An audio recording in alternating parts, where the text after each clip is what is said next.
Blog literally एकदम amazing होने वाला है, एकदम क्रेजी होने वाला है, तो बिना स्किप करे पूरा ब्लॉग देखो। तो चलिए शुरू करते हैं।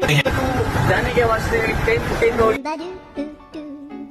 ಮಾಡಿದೀರಾ ಪಾಸ್ ಆಗ್ತೀರಾ ಬೈ ಸೀದಾ एग्जाम ही समझ ली लिटरल को अच्छा लिखे था बिंदास से ले कैसा लिखे सीधा बोला लो तो बिंदास करिए हमारे अभी भी। तो असरार तुम्हारा भी डायलॉग वही रहता रहेगा बिंदास। तो दो जने भी बिंदास बिंदास करिए। तो अल्हम्दुलिल्लाह दो बहन भी लिखो रही हैं अल्हम्दुलिल्लाह माशाल्लाह। कैसा लगा मेरा मजाक? तो गाइस देख सकती हैं असरार माशाल्लाह बहुत डीप स्टडी कर रही हैं।